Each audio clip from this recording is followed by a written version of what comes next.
Hi friends, welcome to my channel. ಈ ಒಂದು ವಿಡಿಯೋದಲ್ಲಿ ನಾವು 10ನೇ ತರಗತಿ ಸಂಕಲನಾತ್ಮಕ ಮೌಲ್ಯಮಾಪನ ಎಸ್ಸೆ 1 ಪ್ರಥಮ ಭಾಷೆ ಕನ್ನಡ LBA ಆಧಾರಿತವಾಗಿ ರಚಿಸಿರುವ ಒಂದು ಮಾದರಿ ಪ್ರಶ್ನೆ ಪತ್ರಿಕೆ ಉತ್ತರ ಸಹಿತವಾಗಿ ಈ ಒಂದು ವಿಡಿಯೋದಲ್ಲಿ ನಾವು ನೋಡೋಣ. ಒಟ್ಟಾರೆಯಾಗಿ ಈ ಒಂದು ಕ್ವೆಶ್ಚನ್ ಪೇಪರ್ನ ಅಂಕಗಳು ಎಷ್ಟಪ್ಪ ಅಂದರೆ 100 ಅಂಕಗಳು. ಸಮಯ 3 ಗಂಟೆ 15 ನಿಮಿಷ. ನೋಡಿ, ಮೊದಲನೇದಾಗಿ ಈ ಕೆಳಗಿನ ಪ್ರಶ್ನೆಗಳಿಗೆ ಅಥವಾ ಅಪೂರ್ಣ ಹೇಳಿಕೆಗಳಿಗೆ 4 ಆಯ್ಕೆಗಳನ್ನು ಕೊಡಲಾಗಿದೆ.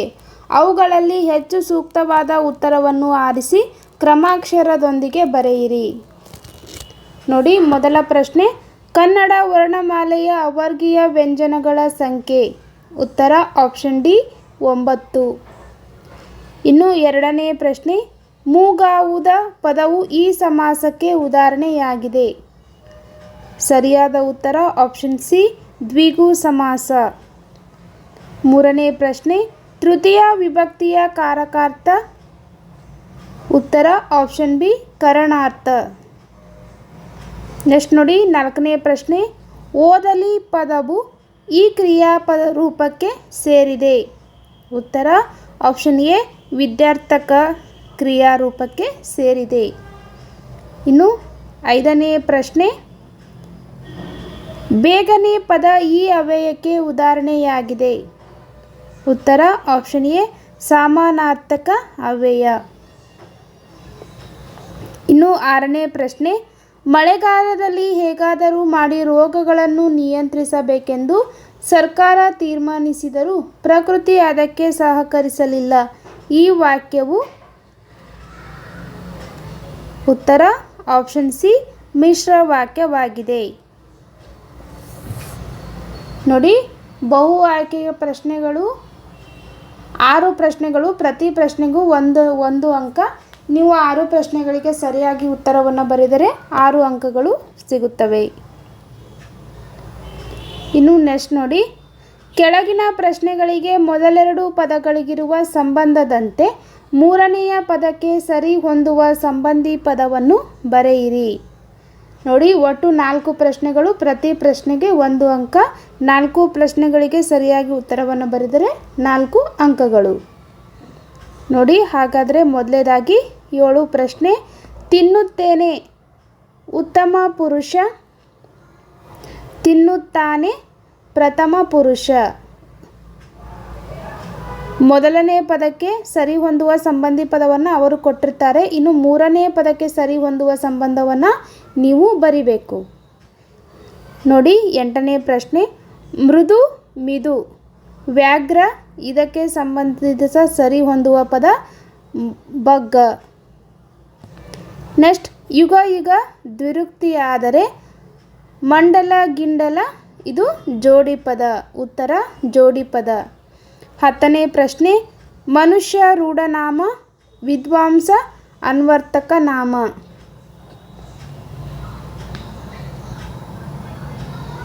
ನೆಕ್ಸ್ಟ್ ನೋಡಿ, ಈ ಕೆಳಗಿನ ಪ್ರಶ್ನೆಗಳಿಗೆ ಪ್ರತಿಯೊಂದಕ್ಕೂ ಒಂದೊಂದು ವಾಕ್ಯದಲ್ಲಿ ಉತ್ತರಿಸಿ. 11ನೇ ಪ್ರಶ್ನೆ, ಒಂದು ಭಾಷೆ ಸತ್ವಪೂರ್ಣವಾಗಿರಬೇಕಾದರೆ ಅದನ್ನಾಡುವ ಜನ ಹೇಗಿರಬೇಕು. ಇಲ್ಲಿ ಒಟ್ಟು 7 ಪ್ರಶ್ನೆಗಳಿರುತ್ತವೆ. ಪ್ರತಿ ಪ್ರಶ್ನೆಗೂ 1 ಅಂಕ. ಉತ್ತರ, ಒಂದು ಭಾಷೆ ಸತ್ವಪೂರ್ಣವಾಗಬೇಕಾದರೆ ಅದನ್ನಾಡುವ ಜನ ಅಭಿಮಾನಧನರು, ಬುದ್ಧಿಶಾಲಿಗಳು, ಪ್ರಯೋಗಶೀಲರು ಆಗಿರಬೇಕು. ಇನ್ನು 2ನೇ ಪ್ರಶ್ನೆ, ಶಾನುಭೋಗರು ತಮ್ಮ ಹಳ್ಳಿಯನ್ನು ತಲುಪಬೇಕಾದರೆ ಯಾವ ಕಣಿವೆಯನ್ನು ದಾಟಿ ಹೋಗಬೇಕಾಗಿತ್ತು. ಉತ್ತರ, ಶಾನುಭೋಗರು ತಮ್ಮ ಹಳ್ಳಿಯನ್ನು ತಲುಪಬೇಕಾದರೆ ಮದಲಿಂಗನ ಕಣಿವೆಯನ್ನು ದಾಟಿ ಹೋಗಬೇಕಾಗಿತ್ತು. ಇನ್ನು 13ನೇ ಪ್ರಶ್ನೆ, ವಿಶ್ವೇಶ್ವರಯ್ಯ ಅವರನ್ನು ದಿವಾನರಾಗಿ ನೇಮಿಸಿದವರು ಯಾರು.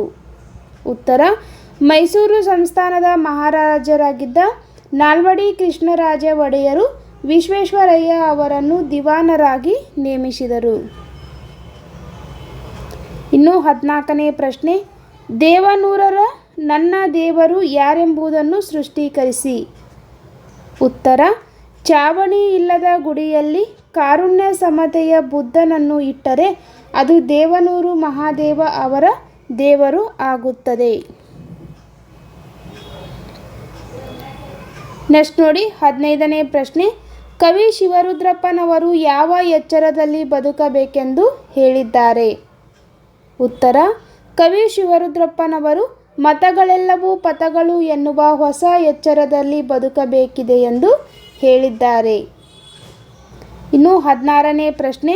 ದುರ್ಯೋಧನನು ಅರ್ಜುನ ಭೀಮರನ್ನು ಕೊಂದ ಬಳಿಕ ಸಂಧಿ ಮಾಡಿಕೊಳ್ಳುವುದಾಗಿ ಭೀಷ್ಮರಿಗೆ ಹೇಳಲು ಕಾರಣವೇನು? ಉತ್ತರ: ದುರ್ಯೋಧನನ ಗೆಳೆಯನಾದ ಕರ್ಣ ಮತ್ತು ತಮ್ಮನಾದ ದುಶ್ಯಾಸನನನ್ನು ಅರ್ಜುನ ಭೀಮರು ಕೊಂದದ್ದರಿಂದ ದುರ್ಯೋಧನನು ಅರ್ಜುನ ಭೀಮರನ್ನು ಕೊಂದ ಬಳಿಕ ಸಂಧಿ ಮಾಡಿಕೊಳ್ಳುವುದಾಗಿ ಭೀಷ್ಮರಿಗೆ ಹೇಳುತ್ತಾನೆ.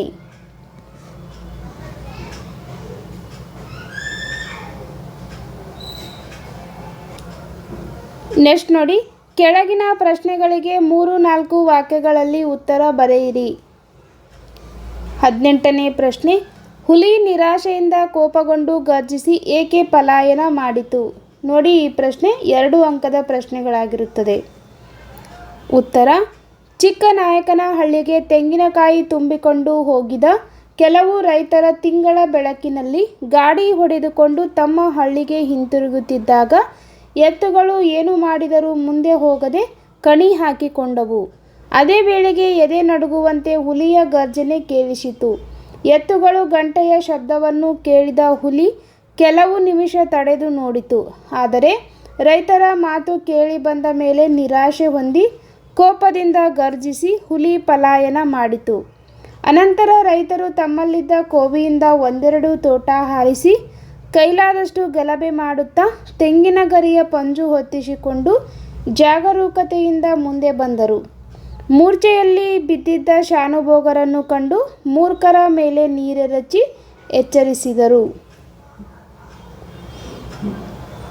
ಮುಖದ ಮೇಲೆ ನೀರೆರೆಸಿ ಎಚ್ಚರಿಸಿದರು. ನೆಕ್ಸ್ಟ್ ನೋಡಿ 19ನೇ ಪ್ರಶ್ನೆ.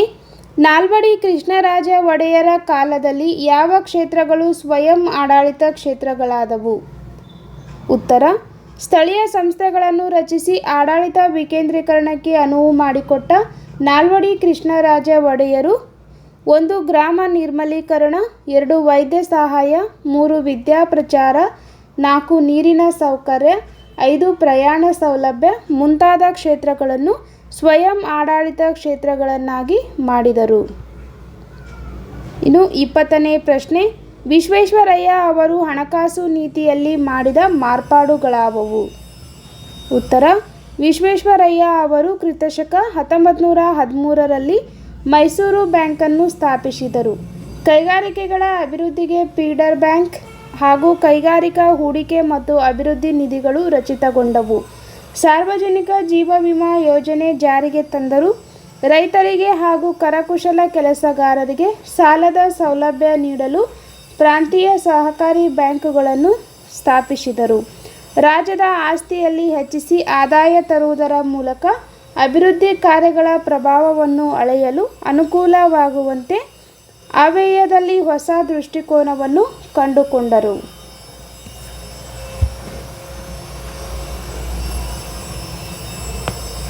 ನೆಕ್ಸ್ಟ್ ನೋಡಿ 21ನೇ ಪ್ರಶ್ನೆ.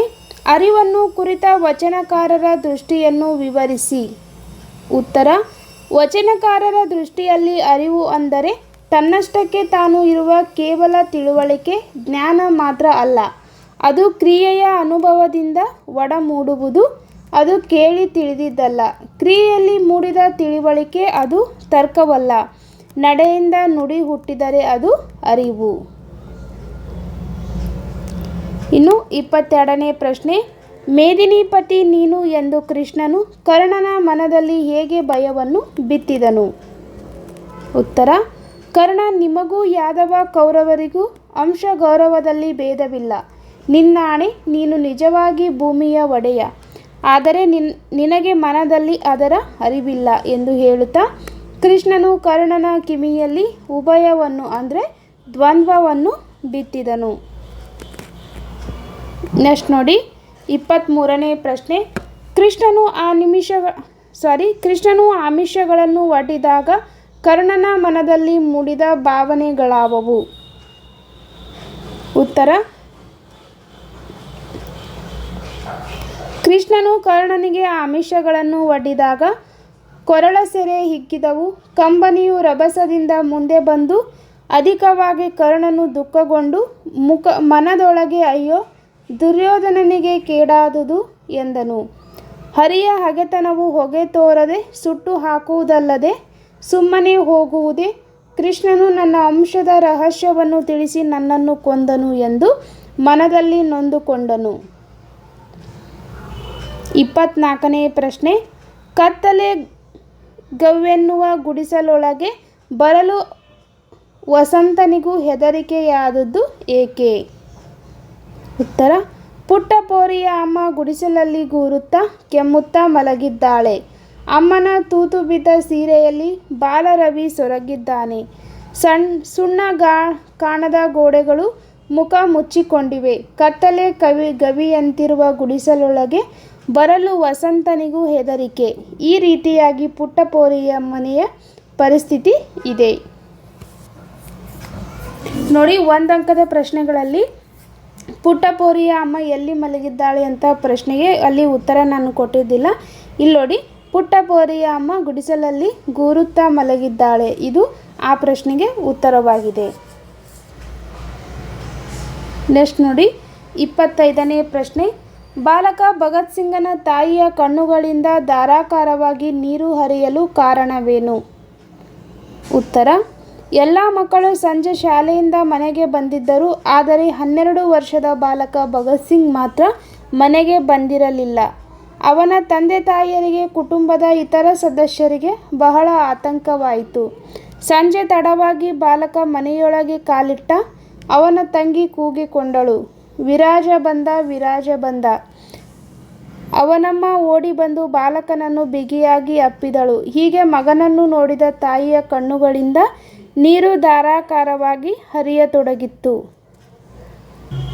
ನೆಕ್ಸ್ಟ್ ನೋಡಿ, 26ನೇ ಪ್ರಶ್ನೆ. ಅಂದವಾದ ಬರವಣಿಗೆಯ ಬಗ್ಗೆ ಗಾಂಧೀಜಿಯವರ ಅಭಿಪ್ರಾಯವೇನು?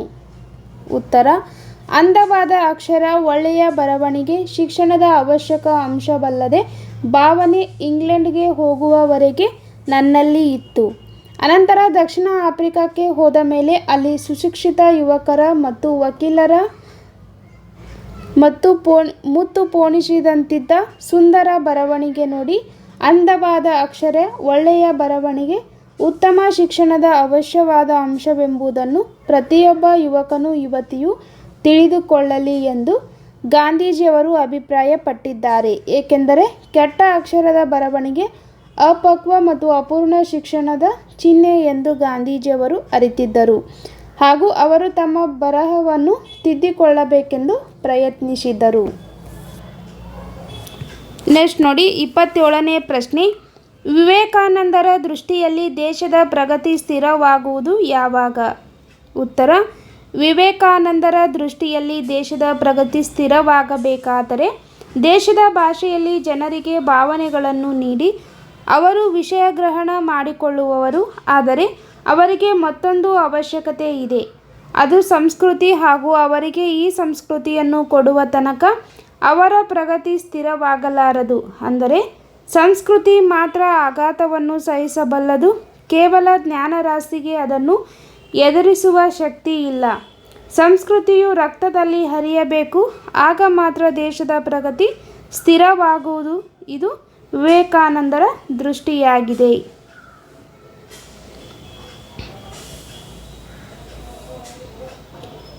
ನೆಕ್ಸ್ಟ್ ನೋಡಿ, ಕೆಳಗಿನ ಕವಿ ಸಾಹಿತಿಗಳ ಕಾಲ, ಸ್ಥಳ, ಕೃತಿ ಮತ್ತು ಪ್ರಶಸ್ತಿ ಬಿರುದುಗಳನ್ನು ಕುರಿತು ವಾಕ್ಯ ರೂಪದಲ್ಲಿ ಬರೆಯಿರಿ.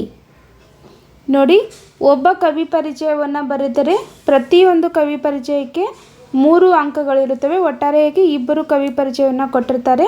2 ಕವಿ ಪರಿಚಯವನ್ನು ನೀವು ಬರೆದರೆ ನಿಮಗೆ 6 ಅಂಕಗಳು ಬರುತ್ತವೆ. ನೆಕ್ಸ್ಟ್ ನೋಡಿ, ಮೊದಲನೇ ಲೇಖಕರು ಹೆಸರು ಯಾರಪ್ಪ ಅಂದರೆ 28ನೇ ಪ್ರಶ್ನೆ ಎಂ ಮರಿಯಪ್ಪ ಭಟ್ಟರು. ಇವರ ಬಗ್ಗೆ ನೀವು ವಾಕ್ಯ ರೂಪದಲ್ಲಿ ಬರಿಬೇಕು. ನೋಡಿ, ಉತ್ತರ ಎಂ ಮರಿಯಪ್ಪ ಭಟ್ಟರು ದಕ್ಷಿಣ ಕನ್ನಡ ಜಿಲ್ಲೆ ಪುತ್ತೂರು ತಾಲೂಕಿನ ಕಬಕ ಗ್ರಾಮದಲ್ಲಿ ಸಾಮಾನ್ಯ ಶಕ 1906ರಲ್ಲಿ ಜನಿಸಿದ್ದಾರೆ. ಬಹುಭಾಷಾ ವಿದ್ವಾಂಸರಾದ ಇವರು ತುಳು ಇಂಗ್ಲಿಷ್ ನಿಘಂಟು, ಅಭಿನವ ಮಂಗರಾಜನ ನಿಘಂಟು, ಜಾತಕ ತಿಲಕಂ, ಛಂದಸ್ಸಾರ, ಕನ್ನಡ ಸಂಸ್ಕೃತಿ, ಇದೊಂದು ಪ್ರಬಂಧ ಸಂಕಲನ ಮೊದಲಾದ ಕೃತಿಗಳನ್ನು ರಚಿಸಿದ್ದಾರೆ. ಇವರಿಗೆ ಕರ್ನಾಟಕ ಸರ್ಕಾರದ ಪುರಸ್ಕಾರ, ಸಾಹಿತ್ಯ ಅಕಾಡೆಮಿ ಪ್ರಶಸ್ತಿ ಲಭಿಸಿದೆ. ಈ ರೀತಿ ನೀವು ವಾಕ್ಯ ರೂಪದಲ್ಲಿ ಕವಿ ಪರಿಚಯವನ್ನು ಬರಿಬೇಕು. ನೆಕ್ಸ್ಟ್ ನೋಡಿ, ಇನ್ನೊಬ್ಬ ಲೇಖಕರು ದ.ರಾ ಬೇಂದ್ರೆ. ನೋಡಿ, ಅಂಬಿಕಾತನೆಯ ದತ್ತ ಎಂಬ ಕಾವ್ಯನಾಮದಿಂದ ಪ್ರಸಿದ್ಧರಾಗಿರುವ ದತ್ತಾತ್ರೇಯ ರಾಮಚಂದ್ರ ಬೇಂದ್ರೆಯವರು ಕ್ರಿಸ್ತಶಕ 1896ರಲ್ಲಿ ಧಾರವಾಡದಲ್ಲಿ ಜನಿಸಿದರು. ಇವರು ಗರಿ, ಕೃಷ್ಣಕುಮಾರಿ, ಉಯ್ಯಾಲೆ, ಸಖಿಗೀತ, ನಾದಲೀಲೆ, ಮೇಘದೂತ, ಗಂಗಾವತರಣ, ಸೂರ್ಯಪಾನ, ನಗೆಯ ಹೊಗೆ, ಸಾಹಿತ್ಯದ ವಿರಾಟ ಸ್ವರೂಪ ಮೊದಲಾದ ಕೃತಿಗಳನ್ನು ರಚಿಸಿದ್ದಾರೆ. ಅರಳು ಮರಳು ಕವನ ಸಂಕಲನಕ್ಕೆ ಕೇಂದ್ರ ಸಾಹಿತ್ಯ ಅಕಾಡೆಮಿ ಪ್ರಶಸ್ತಿ, 4 ತಂತಿ ಕವನ ಸಂಕಲನಕ್ಕೆ ಜ್ಞಾನಪೀಠ ಪ್ರಶಸ್ತಿ, ಭಾರತ ಸರ್ಕಾರದ ಪದ್ಮಶ್ರೀ ಪುರಸ್ಕಾರಕ್ಕೆ ಭಾಜನರಾಗಿದ್ದಾರೆ.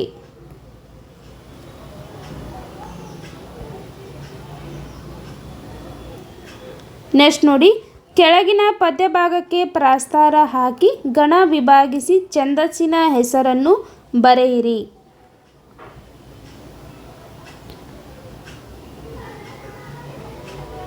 ನೋಡಿ, ಅವರು ಒಂದು ಪದ್ಯವನ್ನು ನಿಮಗೆ ಕೊಟ್ಟಿರುತ್ತಾರೆ. ಆ ಪದ್ಯಭಾಗಕ್ಕೆ ನೀವು ಈ ರೀತಿ ಪ್ರಾಸ್ತಾರ ಹಾಕಿ ಗಣ ವಿಭಾಗವನ್ನು ಮಾಡಿ ಆ ಒಂದು ಪದ್ಯಭಾಗ ಯಾವ ಗಣಕ್ಕೆ ಸೇರಿದೆ ಎಂದು ಛಂದಸ್ಸಿನ ಹೆಸರನ್ನು ನೀವು ಬರಿಬೇಕು. ನೋಡಿ, ಇದು ಯಾವ ಛಂದಸ್ಸಿಗೆ ಸೇರಿದೆಪ್ಪ ಅಂದರೆ ಉತ್ಪಲ ಮಾಲಾ ವೃತ್ತ. ಇದು ಒಂದು ಪ್ರಶ್ನೆ ಇರುತ್ತೆ, 3 ಅಂಕದ ಒಂದು ಪ್ರಶ್ನೆಯಾಗಿರುತ್ತದೆ. ನೆಕ್ಸ್ಟ್ ನೋಡಿ, ಕೆಳಗಿನ ವಾಕ್ಯದಲ್ಲಿರುವ ಅಲಂಕಾರವನ್ನು ಹೆಸರಿಸಿ ಲಕ್ಷಣ ಬರೆದು ಸಮನ್ವಯಗೊಳಿಸಿ. ಇದು ಕೂಡ ಒಂದು ಪ್ರಶ್ನೆ, 3 ಅಂಕಗಳು. ನೋಡಿ, 31ನೇ ಪ್ರಶ್ನೆ, ನೀಚರಿಗೆ ಮಾಡಿದ ಉಪಕಾರ ಹಾವಿಗೆ ಹಾಲೆರೆದಂತೆ. ನೋಡಿ ಉತ್ತರ, ಇದರಲ್ಲಿರುವ ಅಲಂಕಾರ ಉಪಮಾ ಅಲಂಕಾರ. ಲಕ್ಷಣ, ಉಪಮೇಯ ಮತ್ತು ಉಪಮಾನಗಳನ್ನು ಪರಸ್ಪರ ಹೋಲಿಸಿ ವರ್ಣಿಸುವುದರಿಂದ ಉಪಮಾ ಅಲಂಕಾರ. ಉಪಮೇಯ, ನೀಚರಿಗೆ ಮಾಡಿದ ಉಪಕಾರ. ಇಲ್ಲಿರುವ ಉಪಮಾನ ಹಾವಿಗೆ ಹಾಲೆರೆಯುವುದು. ಉಪಮಾವಾಚಕ ಅಂತೆ. ಸಾಧಾರಣ ಧರ್ಮ ಸ್ಪಷ್ಟವಾಗಿಲ್ಲ. ಇನ್ನು ಸಮನ್ವಯ, ಉಪಮೇಯವಾದ ನೀಚರಿಗೆ ಮಾಡಿದ ಉಪಕಾರವನ್ನು ಉಪಮಾನವಾದ ಹಾವಿಗೆ ಹಾಲೆರೆಯುವುದಕ್ಕೆ ಹೋಲಿಸಿ ವರ್ಣಿಸಿರುವುದರಿಂದ ಉಪಮಾಲಂಕಾರವಾಗಿದೆ. ನೆಕ್ಸ್ಟ್ ನೋಡಿ, ಕೆಳಗಿನ ಗಾದೆಗಳಲ್ಲಿ ಯಾವುದಾದರೂ ಒಂದನ್ನು ಗಾದೆಯ ಮಹತ್ವದೊಂದಿಗೆ ವಿಸ್ತರಿಸಿ ಬರೆಯಿರಿ. ನೋಡಿ, ಇಲ್ಲಿ 2 ಗಾದೆ ಮಾತುಗಳನ್ನು ಅವರು ಕೊಟ್ಟಿರುತ್ತಾರೆ. ನೀವು ನಿಮಗೆ ಇಷ್ಟವಾದ ಒಂದು ಗಾದೆ ಮಾತನ್ನು ನೀವು ವಿಸ್ತರಿಸಿ ಬರಿಬೇಕು. ಒಂದು ಗಾದೆಯನ್ನು ನೀವು ವಿಸ್ತರಿಸಿದರೆ ಅದಕ್ಕೆ 3 ಅಂಕಗಳು. ನೋಡಿ, ಮೊದಲನೇದಾಗಿ ನಾನಿಲ್ಲಿ 2 ಗಾದೆ ಮಾತನ್ನು ವಿಸ್ತರಿಸಿದ್ದೀನಿ. ನಿಮಗೆ ಯಾವ ಎಕ್ಸಾಮ್ನಲ್ಲಿ ಕೇಳಿದಾಗ ನೀವು ಒಂದಕ್ಕೆ ಮಾತ್ರ ಉತ್ತರವನ್ನು ಬರಿಬೇಕು. ನೋಡಿ, 32ನೇ ಪ್ರಶ್ನೆ, ಕುಂಬಾರನಿಗೆ ವರುಷ, ದೊಣ್ಣೆಗೆ ನಿಮಿಷ. ಉತ್ತರ, ಗಾದೆಗಳು ಜನಪದರ ಜೀವನದ ಅನುಭವದ ನುಡಿಮುತ್ತುಗಳು. ಇವುಗಳಿಂದ ಜೀವನದ ಮೌಲ್ಯ ಹೆಚ್ಚುತ್ತದೆ. ಆದ್ದರಿಂದಲೇ ವೇದ ಸುಳ್ಳಾದರೂ ಗಾದೆ ಸುಳ್ಳಾಗದು. ಗಾದೆಗಳನ್ನು ವೇದಗಳಿಗೆ ಸಮಾನ ಎಂದು ಹೇಳುವರು. ಅಂಥ ಹಲವು ಪ್ರಸಿದ್ಧ ಗಾದೆಗಳಲ್ಲಿ ಕುಂಬಾರನಿಗೆ ವರುಷ, ದೊಣ್ಣೆಗೆ ನಿಮಿಷ ಎಂಬ ಗಾದೆಯು ಒಂದಾಗಿದೆ. ಈ ಗಾದೆಯು ಕಷ್ಟಪಡದೆ ಸುಖ ಸಿಗುವುದಿಲ್ಲ ಎಂಬುದನ್ನು ಧ್ವನಿಪೂರ್ಣವಾಗಿ ಹೇಳುತ್ತದೆ. ಕೈ ಕೆಸರಾಗುವುದು ದುಡಿಮೆಯನ್ನು ಸಂಕೇತಿಸಿದರೆ, ಮೊಸರು ಎಂಬುದು ಅದರ ಪ್ರತಿಫಲವನ್ನು ಬಿಂಬಿಸುತ್ತದೆ. ಬಸವಣ್ಣನವರ ಕಾಯಕವೇ ಕೈಲಾಸ ಎಂಬ ಮಾತು ಮೇಲಿನ ಗಾದೆಯನ್ನು ಸ್ಪಷ್ಟೀಕರಿಸುತ್ತದೆ. ಕೈ ಕೆಸರಾದರೆ ಬಾಯಿ ಮೊಸರು ಅಂದರೆ ಕಷ್ಟಪಟ್ಟು ದುಡಿದರೆ ಸುಖ ಉಂಟು ಎಂದರ್ಥ. ಸೋಮಾರಿಯಾಗಿ ಸುಮ್ಮನೆ ಕುಳಿತುಕೊಳ್ಳಬಾರದು. ಯಾವುದಾದರೊಂದು ಕೆಲಸ ಮಾಡುವುದರಿಂದ ನಮ್ಮ ಹೊಟ್ಟೆ ತುಂಬುತ್ತದೆ, ನಮ್ಮ ಬಾಯಿ ಮೊಸರಿನ ರುಚಿ ನೋಡುವಂತಾಗುತ್ತದೆ. ಕೈ ಕೆಸರಾಗುವುದಲ್ಲ, ಈ ಕೆಲಸ ಮಾಡುವುದಾದರೂ ಹೇಗೆ, ಎಂದು ಯೋಚಿಸುತ್ತಾ ಕುಳಿತರೆ ಯಾವ ಕೆಲಸವನ್ನು ಮಾಡಲು ಸಾಧ್ಯವಿಲ್ಲ. ಕೆಲಸ ಮಾಡಿದರೆ ಹಣ ಸಂಪಾದನೆಯಾಗುವುದಿಲ್ಲ. ಸಂಪಾದನೆಯಾಗದಿದ್ದರೆ ಹೊಟ್ಟೆ ತುಂಬುವುದಿಲ್ಲ. ಜೀವನ ಸುಖವಾಗಿ ಸಾಗಬೇಕಾದರೆ ಕೈ ಕೆಸರಾಗಲೇಬೇಕು. ಕೈ ತುಂಬ ಸಂಪಾದನೆಯಾಗಲೇಬೇಕು. ಆಗ ನಮಗೆ ಊಟ ಆಹಾರ ಸಿಗುವಂತಾಗುತ್ತದೆ. ಅದಕ್ಕೆ ಹಿರಿಯರು ಹೇಳಿದ್ದು ಕೈ ಕೆಸರಾದರೆ ಬಾಯಿ ಮೊಸರು. ನೋಡಿ, ಇನ್ನೊಂದು ಗಾದೆ ಮಾತನ್ನು ಇಲ್ಲಿ ಕೊಟ್ಟಿದ್ದಾರೆ, ಅಥವಾ ಯಾವುದಕ್ಕಾದರೂ ನೀವು ಉತ್ತರವನ್ನು ಬರೀಬೋದು. ಹಾಳಾಗಬಲ್ಲವನು ಅರಸನಾಗಬಲ್ಲನು. ಉತ್ತರ ಗಾದೆಗಳು ಜನಪದರ ಜೀವನದ ಅನುಭವದ ನುಡಿಮುತ್ತುಗಳು. ಇವುಗಳಲ್ಲಿ ಜೀವನದ ಮೌಲ್ಯ ಹೆಚ್ಚುತ್ತದೆ. ಆದ್ದರಿಂದಲೇ ವೇದ ಸುಳ್ಳಾದರೂ ಗಾದೆ ಸುಳ್ಳಾಗದು. ಗಾದೆಗಳನ್ನು ವೇದಗಳಿಗೆ ಸಮಾನ ಎಂದು ಹೇಳುವರು. ಅಂತಹ ಹಲವು ಪ್ರಸಿದ್ಧ ಗಾದೆಗಳಲ್ಲಿ ಹಾಳಾಗಬಲ್ಲವನು ಅರಸನಾಗಬಲ್ಲನು ಎಂಬ ಗಾದೆಯು ಒಂದಾಗಿದೆ. ಉತ್ತರ ಅರಸನು 64 ವಿದ್ಯೆಗಳಲ್ಲಿ ಪ್ರವೀಣನಾಗಿರಬೇಕು. ಆಳಿನಂತೆ ಕೆಲಸ ನಿರ್ವಹಿಸುವುದು ಅದರಲ್ಲಿ ಒಂದು. ಒಂದು ರಾಜನು ಸಾಮಾನ್ಯ ಜನರ ಕಷ್ಟ ಸುಖವನ್ನು ಅರ್ಥೈಸಿಕೊಳ್ಳಬೇಕಾದರೆ ಅವರಲ್ಲಿ ಒಬ್ಬನಾಗಿ ಅವನಿಗೆ ಅನುಭವ ಇರಬೇಕು. ಕೆಲಸದವನಾಗಿದ್ದು ಕಷ್ಟಗಳನ್ನು ಕಂಡರೆ ಅನುಭವಿಸಿದರೆ ಮಾತ್ರ ಅವನು ಒಳ್ಳೆಯ ರಾಜನಾಗಬಲ್ಲನು. ಸುಖದ ಸುಪ್ಪತ್ತಿಗೆಯಲ್ಲಿ ಇದ್ದು ಬಡವರಿಗೆ ಸಹಾಯ ಮಾಡಬಹುದು. ಕಾಯಕದ ಮಹತ್ವವನ್ನು ಬಡವರು ಶ್ರೀಮಂತರೆನ್ನದೇ ತಿಳಿದುಕೊಳ್ಳಬೇಕಾಗಿರುವುದು ಅಗತ್ಯ. ತಾನು ಪುರುಷ ಗೃಹ ಕೃತ್ಯಗಳನ್ನು ಮಾಡುವುದು ಅವಮಾನ. 2 ಪದವಿಗಳನ್ನು ಪಡೆದಿರುವವನು ಹಳ್ಳಿಯಲ್ಲಿ ಕೃಷಿ ಮಾಡುವುದು ಅವಮಾನ ಎಂಬಂಥ ಧೋರಣೆ ಸರಿಯಲ್ಲ. ಸಾಮಾನ್ಯ ಮನುಷ್ಯ ತನ್ನ ದುಡಿಮೆಯ ಬಲದಿಂದ ಎತ್ತರಕ್ಕೆ ಏರಿರುವ ಉದಾಹರಣೆಗಳು ಸಾಕಷ್ಟಿವೆ. ಆಳಿನ ದುಡಿಮೆ ಸಮಸ್ತ ಸ್ಥಿತಿಗತಿಗಳನ್ನು ಸ್ವಂತ ಅವರೊಂದಿಗೆ ಬೆರೆತು ಅರ್ಥ ಮಾಡಿಕೊಂಡರಷ್ಟೇ ಅರಸ ಅದನ್ನು ಪರಿಹರಿಸಲು ಸಾಧ್ಯ. ಹಾಳಾಗಿ ದುಡಿ, ಅರಸನಾಗಿ ಮೆರೆ ಎಂಬ ಮಾತು ಈ ಗಾದೆಯ ಮಾತನ್ನು ಸಮರ್ಥಿಸುತ್ತದೆ. ಈ ರೀತಿ ನೀವು ಗಾದೆ ಮಾತನ್ನು ವಿಸ್ತರಿಸಿ ಬರೆದರೆ 3 ಅಂಕಗಳು ನಿಮಗೆ ಬರುತ್ತವೆ. ನೆಕ್ಸ್ಟ್ ನೋಡಿ,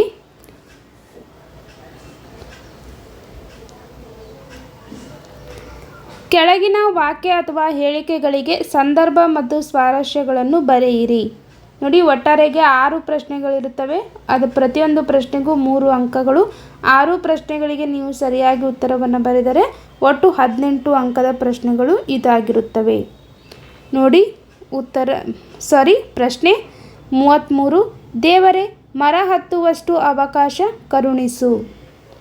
ಆಯ್ಕೆ: ಈ ವಾಕ್ಯವನ್ನು ಎನ್ ಮೂರ್ತಿರಾವ್ ಅವರು ರಚಿಸಿರುವ ಸಮಗ್ರ ಲಲಿತ ಪ್ರಬಂಧಗಳು ಕೃತಿಯಿಂದ ಆಯ್ದಂಥ ವ್ಯಾಘ್ರಗೀತೆ ಎಂಬ ಗದ್ಯ ಭಾಗದಿಂದ ಆರಿಸಿಕೊಳ್ಳಲಾಗಿದೆ.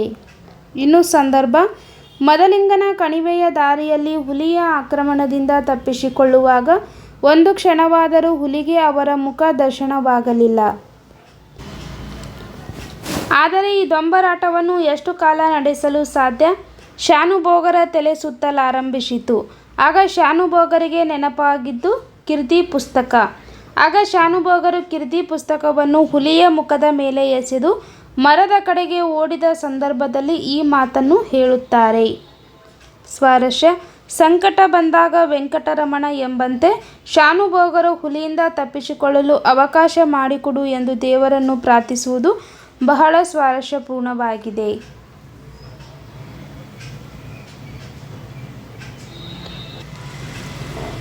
ನೆಕ್ಸ್ಟ್ ನೋಡಿ, 34ನೇ ಪ್ರಶ್ನೆ. ಶಿಕ್ಷಣಕ್ಕಾಗಿ ಶಿಕ್ಷಣವಿರಬೇಕು. ಆಯ್ಕೆ: ಈ ವಾಕ್ಯವನ್ನು ಡಿ.ಎಸ್. ಜಯಪ್ಪ ಗೌಡ ಅವರು ರಚಿಸಿರುವ ದಿವಾನ್ ಸರ್ ಎಂ ವಿಶ್ವೇಶ್ವರಯ್ಯನವರ ಕಾರ್ಯಸಾಧನೆಗಳು ಎಂಬ ಪ್ರವಾಸ ಕಥನದಿಂದ ಆಯ್ದಂಥ ಭಾಗ್ಯಶಿಲ್ಪಿಗಳು ಎಂಬ ಗದ್ಯ ಭಾಗದಿಂದ ಆರಿಸಿಕೊಳ್ಳಲಾಗಿದೆ. ಸಂದರ್ಭ: ಆಧುನಿಕ ಶಿಕ್ಷಣವೇ ಎಲ್ಲ ಸಮಸ್ಯೆಗಳಿಗೂ ಪರಮೋಚ್ಚ ಪರಿಹಾರವೆಂದು ನಂಬಿದ್ದ ವಿಶ್ವೇಶ್ವರಯ್ಯನವರು ಶಿಕ್ಷಣಕ್ಕಾಗಿ ಶಿಕ್ಷಣವಿರಬೇಕು, ಅದು ಕೆಲವೇ ಜನರ ಸ್ವತ್ತಾಗದೆ ಪ್ರಗತಿಪರ ರಾಜ್ಯದಲ್ಲಿ ಎಲ್ಲರ ಆಜನ್ಮಸಿದ್ಧ ಹಕ್ಕಾಗಬೇಕು ಎಂದು ಶಿಕ್ಷಣದ ಮಹತ್ವವನ್ನು ಕುರಿತು ಹೇಳುವ ಸಂದರ್ಭದಲ್ಲಿ ಈ ಮಾತು ಬಂದಿದೆ. ಇನ್ನು ಸ್ವಾರಸ್ಯ: ಆಧುನಿಕ ಶಿಕ್ಷಣವೇ ಎಲ್ಲ ಸಮಸ್ಯೆಗಳಿಗೂ ಪರಿಹಾರ, ಆದ್ದರಿಂದ ಶಿಕ್ಷಣಕ್ಕಾಗಿ ಶಿಕ್ಷಣವಿರಬೇಕು ಎಂದು ವಿಶ್ವೇಶ್ವರಯ್ಯನವರ ಆಶಯ ಸ್ವಾರಸ್ಯಪೂರ್ಣವಾಗಿ ವ್ಯಕ್ತವಾಗಿದೆ.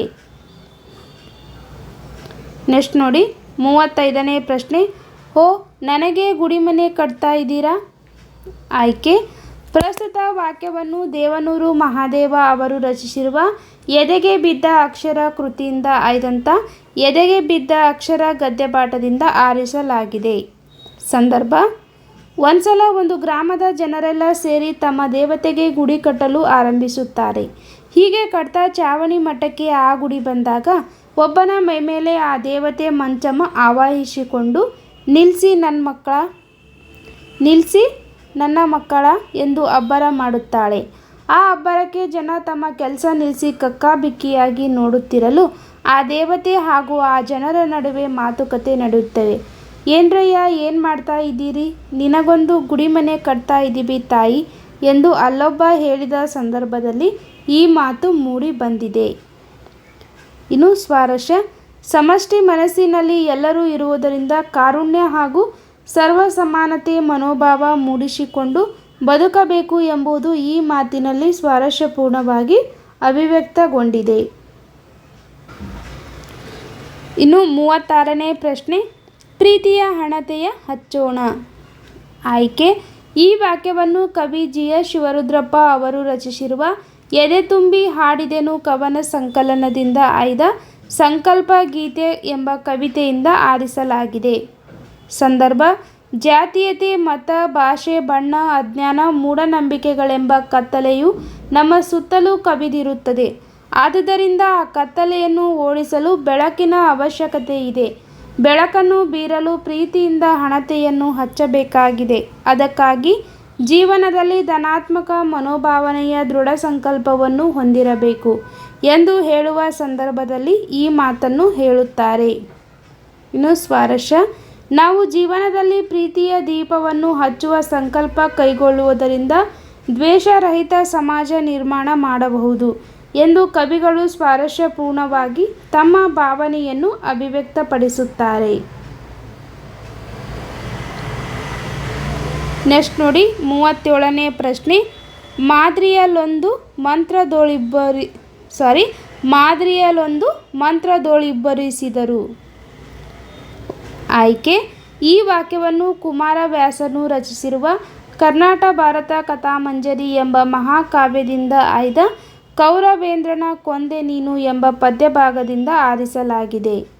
ಇನ್ನು ಸಂದರ್ಭ: ಕೃಷ್ಣನು ಪಾಂಡವ ಕೌರವರ ನಡುವೆ ಸಂಧಿ ಮಾಡಲು ಹೋಗಿ ವಿಫಲನಾಗಿ ಹಿಂದಿರುಗುವಾಗ ಕರ್ಣನನ್ನು ಜೊತೆಯಲ್ಲಿ ಕರೆದುಕೊಂಡು ಬಂದು ಮೈದುನತನದ ಸರಸದಲ್ಲಿ ಮಾತನಾಡಿಸುವ ಸಂದರ್ಭದಲ್ಲಿ ಈ ಮಾತನ್ನು ಕೃಷ್ಣನು ಕರ್ಣನಿಗೆ ಹೇಳುತ್ತಾನೆ. ಇನ್ನು ಸ್ವಾರಸ್ಯ: ಕೃಷ್ಣನು ಕರ್ಣನಿಗೆ ಆತನ ಜನ್ಮ ವೃತ್ತಾಂತವನ್ನು ತಿಳಿಸುತ್ತಾ ಪ್ರತಿಯೊಬ್ಬ ಪಾಂಡವರ ಜನ್ಮ ವೃತ್ತಾಂತದ ಬಗ್ಗೆ ವಿವರಿಸುವುದು ಶ್ರೀಕೃಷ್ಣ ಈ ಮಾತಿನಲ್ಲಿ ಸ್ವಾರಸ್ಯಪೂರ್ಣವಾಗಿ ವ್ಯಕ್ತವಾಗಿದೆ. ನೆಕ್ಸ್ಟ್ ನೋಡಿ 38ನೇ ಪ್ರಶ್ನೆ. 38ನೇ ಪ್ರಶ್ನೆ. ಎನ್ನಣು ಗಾಳ ಗೆನ್ನಣು ಗದಮನ್ಕಿದ ಪಾರ್ಥ ಭೀಮರು. ಆಯ್ಕೆ. ಈ ವಾಕ್ಯವನ್ನು ಮಹಾಕವಿ ರನ್ನ ಬರೆದಿರುವ ಸಾಹಸ ಭೀಮ ವಿಜಯ ಎಂಬ ಕೃತಿಯಿಂದ ಆರಿಸಲಾಗಿರುವ ಚಲಮನೆ ಮೆರೆವೆಂ ಎಂಬ ಪದ್ಯಭಾಗದಿಂದ ಆರಿಸಿಕೊಳ್ಳಲಾಗಿದೆ. ಸಂದರ್ಭ: ಸಂಧಿಗೆ ಒಪ್ಪದ ದುರ್ಯೋಧನನು ನನ್ನ ಪ್ರೀತಿಯ ಗೆಳೆಯನನ್ನು ನನ್ನ ಪ್ರೀತಿಯ ತಮ್ಮನನ್ನು ಕೊಂದ ಅರ್ಜುನ ಭೀಮರು ಜೀವಂತವಾಗಿರುವವರೆಗೆ ನನ್ನ ದೇಹದಲ್ಲಿ ಪ್ರಾಣವಿರುವವರೆಗೆ ಸಂಧಿಗೆ ಒಪ್ಪಲಾರೆನು ಎಂದು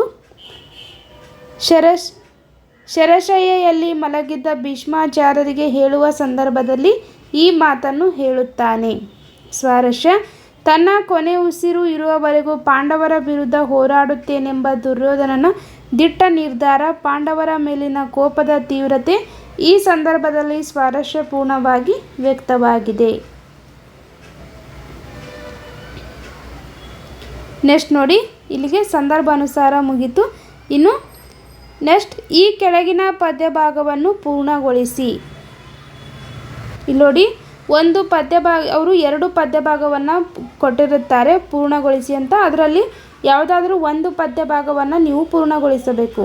ಒಂದು ಪದ್ಯಭಾಗವನ್ನು ನೀವು ಸರಿಯಾಗಿ ಪೂರ್ಣಗೊಳಿಸಿದರೆ ಒಟ್ಟ 4 ಅಂಕಗಳು ನಿಮಗೆ ಬರುತ್ತವೆ.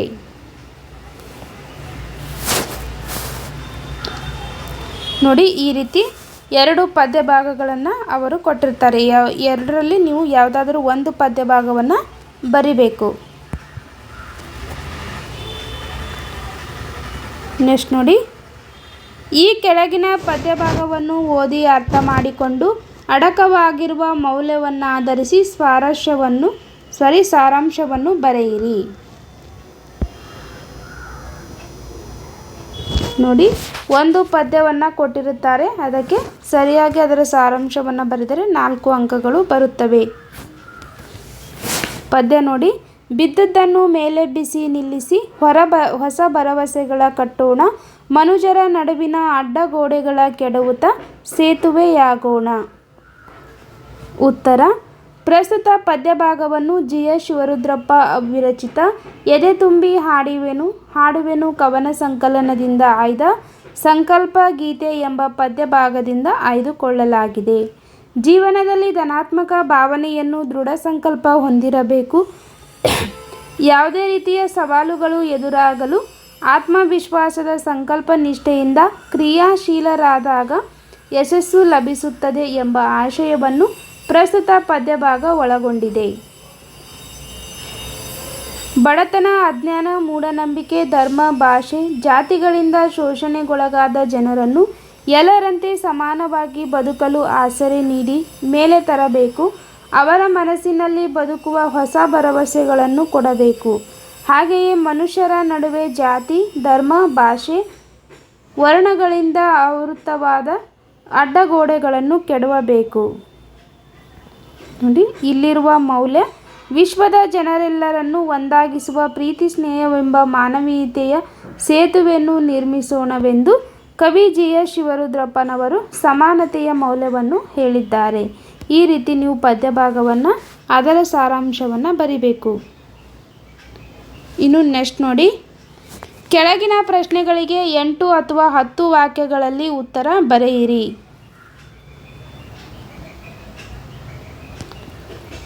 ನೋಡಿ, 2 ಪ್ರಶ್ನೆಗಳು ಇರುತ್ತವೆ. ಪ್ರತಿಯೊಂದು ಪ್ರಶ್ನೆಗೂ 4 ಅಂಕಗಳು. 2 ಪ್ರಶ್ನೆಗಳನ್ನು ನೀವು ಸರಿಯಾಗಿ ಬರೆದರೆ 8 ಅಂಕಗಳು ನಿಮಗೆ ಬರುತ್ತವೆ. ನೋಡಿ, ಹಾಗಿದ್ರೆ ಮೊದಲನೇ ಪ್ರಶ್ನೆ: ಭಾಷೆ ಸತ್ವಪೂರ್ಣವಾಗಿ ವಿಕಾಸಗೊಳ್ಳುವುದು ಯಾವಾಗ ಎಂಬುದನ್ನು ನಿಮ್ಮ ಮಾತುಗಳಲ್ಲಿ ಬರೆಯಿರಿ. ಉತ್ತರ: ಒಂದು ಭಾಷೆ ಸತ್ವಪೂರ್ಣವಾಗಿ ವಿಕಾಸವಾಗಬೇಕಾದರೆ ಅದನ್ನಾಡುವ ಜನ ಅಭಿಮಾನಧನರು, ಬುದ್ಧಿಶಾಲಿಗಳು, ಪ್ರಯೋಗಶೀಲರು ಆಗಿರಬೇಕು. ಉದಾಹರಣೆಗೆ, 4-5 ಶತಮಾನಗಳ ಹಿಂದೆ ಆಂಗ್ಲ ಭಾಷೆ ಯುರೋಪಿನ ಸಾಮಾನ್ಯ ಭಾಷೆಗಳಲ್ಲಿ ಒಂದಾಗಿತ್ತು. ಇದು ಪ್ರಪಂಚದ ದೊಡ್ಡ ಭಾಷೆಗಳಲ್ಲಿ ಒಂದಾಗಿದೆ. ಇದಕ್ಕೆಲ್ಲ ಕಾರಣ ಆಂಗ್ಲ ಜನರ ಸಂಕಲ್ಪ, ಭಾಷಾ ಕೃಷಿ ಕಾರಣವೆಂದು ಹೇಳಬಹುದು. ಆಂಗ್ಲ ಜನರು ಸಾಹಸ ಜೀವಿಗಳು, ಬುದ್ಧಿಶಾಲಿಗಳಾಗಿದ್ದರು. ದೇಶ ವಿದೇಶಗಳ ಭಾಷೆ ಹಾಗೂ ಸಾಹಿತ್ಯ ಸಂಸ್ಕೃತಿಯನ್ನು ಮುಕ್ತ ಮನಸ್ಸಿನಿಂದ ಅಭ್ಯಸಿಸಿದರು. ಈ ಮೂಲಕ ತಮ್ಮ ಭಾಷೆ ಮತ್ತು ಸಾಹಿತ್ಯವನ್ನು ಹಿಗ್ಗಿಸಿದರು, ಅರಳಿಸಿದರು. ಎಲ್ಲಕ್ಕೂ ಮೇಲಾಗಿ ಅಲ್ಲಿನ ಮಹಾ ಮೇಧಾವಿಗಳು ತಮ್ಮ ಆಶೆ, ಆಕಾಂಕ್ಷೆ, ವಿಚಾರ ಮುಂತಾದವುಗಳನ್ನು ಆಂಗ್ಲ ಭಾಷೆಯ ಮುಖಾಂತರವಾಗಿಯೇ ಹೇಳಬೇಕೆಂದು ಉಜ್ವಲ ಅಭಿಮಾನವುಳ್ಳವರಾಗಿದ್ದರು. ವಿಜ್ಞಾನಿಗಳು, ರಾಜಕಾರಣಿಗಳು, ಅರ್ಥಶಾಸ್ತ್ರಜ್ಞರು ಹೀಗೆ ಎಲ್ಲರೂ ತಮ್ಮ ಭಾಷೆಯನ್ನೇ ಬಳಸಿದುದರ ಪರಿಣಾಮವಾಗಿ ಅವರ ಭಾಷೆ ಸತ್ವಪೂರ್ಣವಾಗಿ ವಿಕಾಸಗೊಂಡಿತು.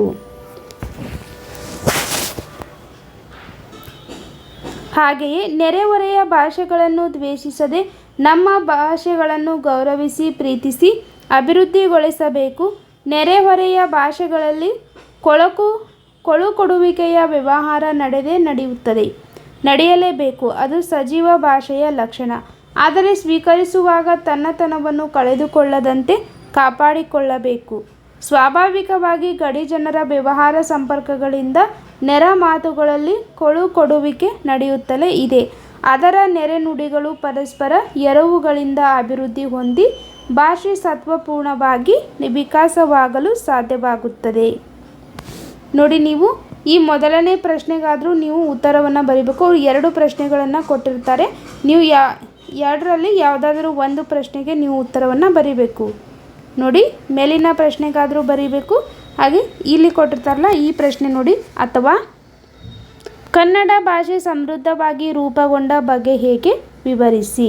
ಮೇಲಿನ ಪ್ರಶ್ನೆಗಾದರೂ ನೀವು ಉತ್ತರವನ್ನು ಬರಿಬೋದು ಅಥವಾ ಈ ಪ್ರಶ್ನೆಗಾದರೂ ಉತ್ತರವನ್ನು ಬರಿಬೋದು. ಯಾವುದಾದ್ರೂ ಒಂದು ಪ್ರಶ್ನೆಗೆ ನೀವು ಉತ್ತರವನ್ನು ಬರಿಬೋದು. ನೋಡಿ ಉತ್ತರ: ಕನ್ನಡ ಭಾಷೆಗೆ ಪ್ರಾಚೀನ ಕಾಲದಿಂದಲೂ ಸಂಸ್ಕೃತ ಭಾಷೆಯ ಶೋಷಣೆ ದೊರಕುತ್ತಾ ಬಂದಿದೆ.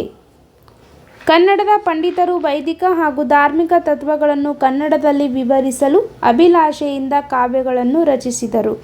ಅನೇಕ ಕವಿಗಳು ಕನ್ನಡ ಅಭಿವೃದ್ಧಿ ಹೊಂದಬೇಕಾದರೆ ಕನ್ನಡ ಪದಗಳ ಬಳಕೆ ಹೆಚ್ಚಾಗಬೇಕೆಂದು ಸಾರಿದ್ದಾರೆ.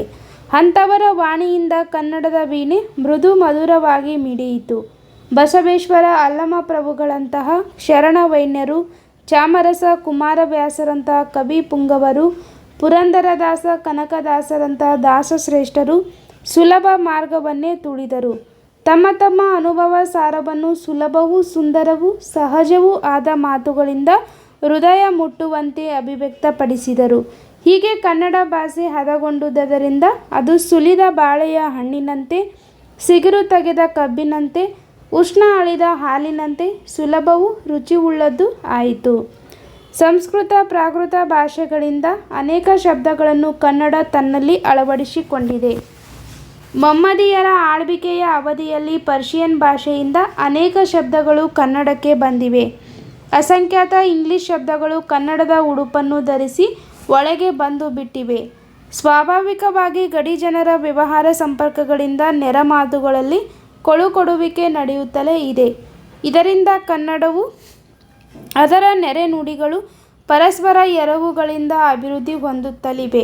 ಜೊತೆಗೆ ಭಾಷೆಯಲ್ಲಿರುವ ಸಾಮಗ್ರಿಯನ್ನೇ ಬಳಸಿಕೊಂಡು ನುಡಿಗಟ್ಟುಗಳಾಗಿ ಮಾಡಿಕೊಂಡು ಕನ್ನಡ ಭಾಷೆಯು ಸಮೃದ್ಧವಾಗಿ ರೂಪುಗೊಂಡಿತು. ನೋಡಿ 41ನೇ ಪ್ರಶ್ನೆ: ಹಕ್ಕಿ ಹಾರುತ್ತಿದೆ ನೋಡಿದಿರಾ ಪದ್ಯದ ಸಾರಾಂಶವನ್ನು ನಿಮ್ಮ ಮಾತುಗಳಲ್ಲಿ ಬರೆಯಿರಿ. 41ನೇ ಪ್ರಶ್ನೆಯಲ್ಲಿ ಕೂಡ 2 ಪ್ರಶ್ನೆಗಳನ್ನು ಕೊಟ್ಟಿರುತ್ತಾರೆ.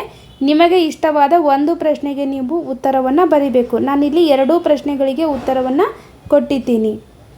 ಉತ್ತರ: ಚಲನಶೀಲದ ಜೀವಂತಿಕೆಯ ಗುಣ ನಿಸರ್ಗದ ಹೊಂದಾಣಿಕೆಯಂತೆ ಕಾಲ ಉರುಳುತ್ತಿದೆ, ಅದಕ್ಕೆ ತಡೆ ಎಂಬುದಿಲ್ಲ. ಕವಿ ಬೇಂದ್ರೆಯವರ ಕಾಲದ ಗತಿಯನ್ನು ಹಾರುವ ಹಕ್ಕಿಯೊಂದಿಗೆ ಸಮೀಕರಿಸಿ ನೋಡುವ ಪ್ರಯತ್ನ ಮಾಡಿದ್ದಾರೆ.